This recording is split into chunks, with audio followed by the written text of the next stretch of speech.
Good evening, I'm Maciej Mikos and you're watching World Talks Live from Warsaw. Middle East follows closely the US presidential elections as the vote may have far-reaching consequences for the region. Will the next president be able to stop the bloodshed in the Holy Land?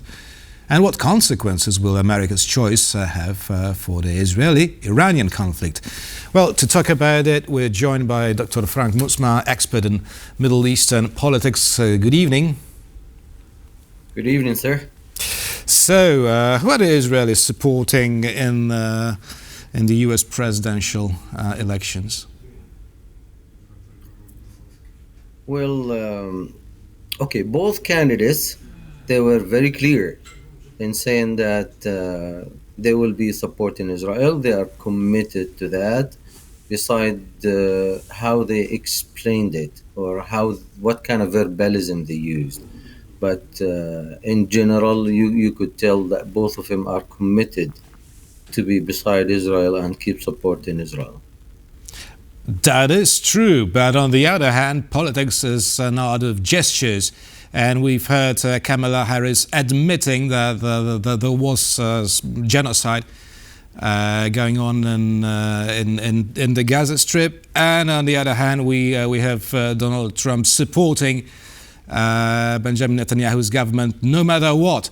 Therefore, my question is, will the majority of Israelis vote rather for Donald Trump or Kamala Harris? I expect to Donald Trump, and if you see, and most American witness that the Democratic Party, being Biden or being Kamala Harris, they had mixed messages, and most of the media caught it. They were working with double standards, sending different messages to Arabs and Muslims in Michigan, and across the board messages all the way in alternative directions to Jews in Pennsylvania, as an example.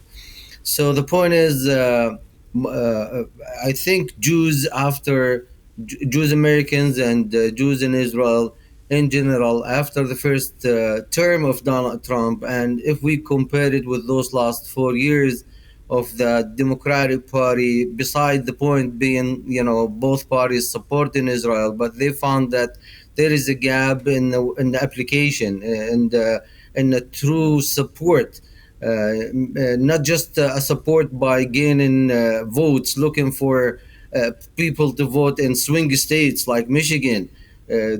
Donald Trump, from day one, he was the first supporter, and I think it's more obvious now. If we're going to answer that question, I will say definitely they will be voting for Donald Trump. Mm-hmm.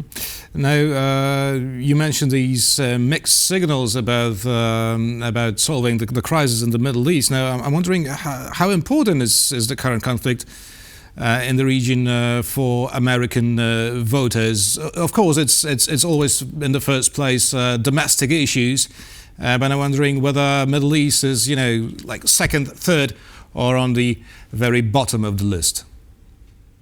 Well, I will say maybe become seconds for many reasons. Number one, is start affecting the economy because it's an extra spending for the United States budget. Another point, it might escalate into a bigger war that the United States might be involved in. And definitely, soldiers out of the United States has to be involved in that.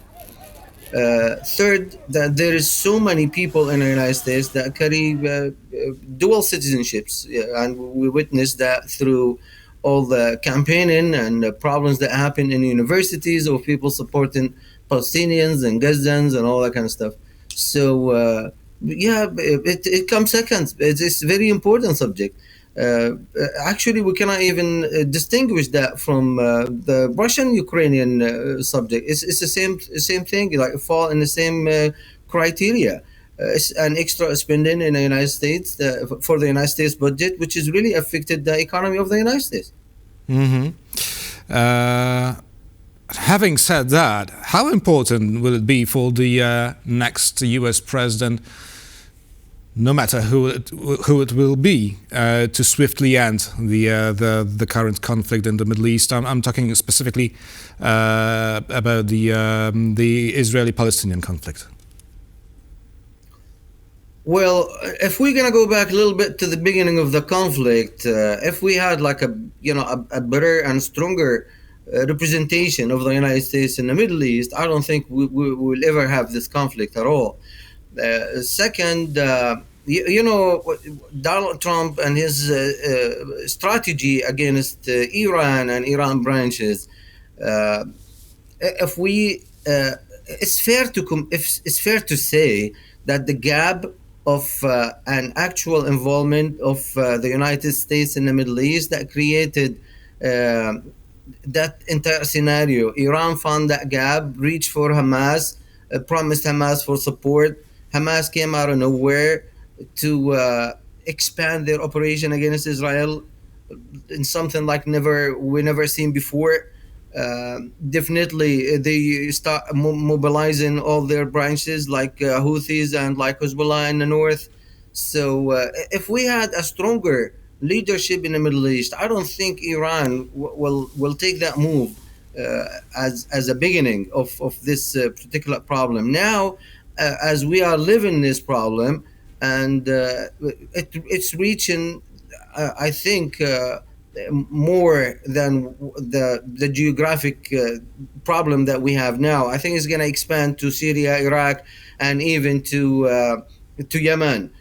Might be different countries involved in it, like maybe United States and Israel will use some allies to be involved in that. But if we don't have now a stronger leadership in the United States, in the White House, I think it's going to expand. I don't think it's going to stop. Israel start targeting leaderships of the Iranian branches.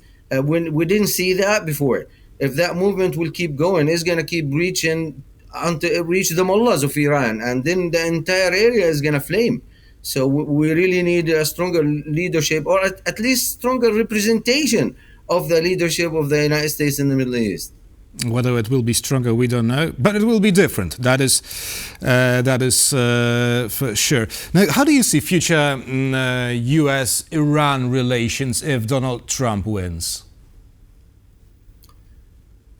Donald Trump, in his first term, he was very clear.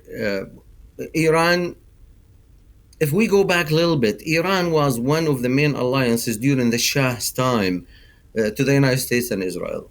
And then we know what happened with this new revolutions in Iran, and then Iran started finding its influence in the Middle East against the Sunni Arabs by utilizing their branches. And Donald Trump, he found a better coalition with a better, brighter future in the Middle East through peaceful prosperity and through the Abraham Accords.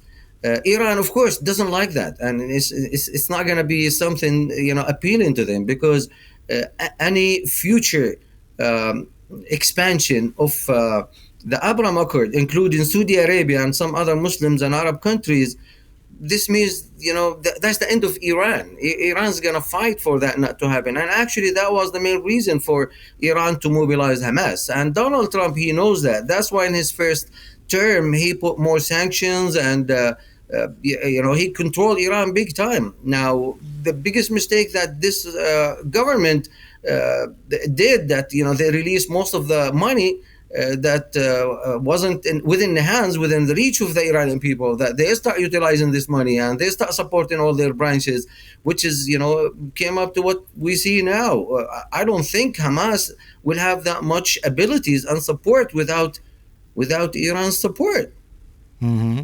Now, is Iran trying to help? Well, it's just a few hours left, but the chances of Kamala Harris by spreading, some propaganda and fake stories online. That's what Russia tries to do to help Donald Trump. Therefore, I'm wondering about Iran's involvement in meddling in the U.S. campaign. Well, okay. Now, I think this is a sort of exaggeration for the media. If you remember when Donald Trump won over Hillary Clinton, Hillary claimed that Russian was meddling, and that a good relationship between Donald Trump and policies and Putin, which is actually wasn't true.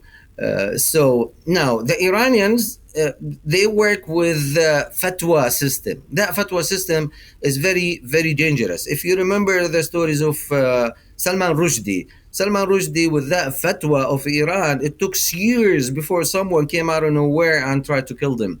So Iran did so many fatwas after the killing of Soleimani, all that, and of course, these fatwas, according actually to the intelligence department of the United States, that there is some people infiltrated the United States through those immigrants that came from the borders due to open border strategy of this government, that they might be looking for targets of the United States previous government, including Trump and some of his aides at that time. So that's an actual action could be happening. So try to imagine if they will try spreading news and utilizing the social medias and all that. Yeah, this could be.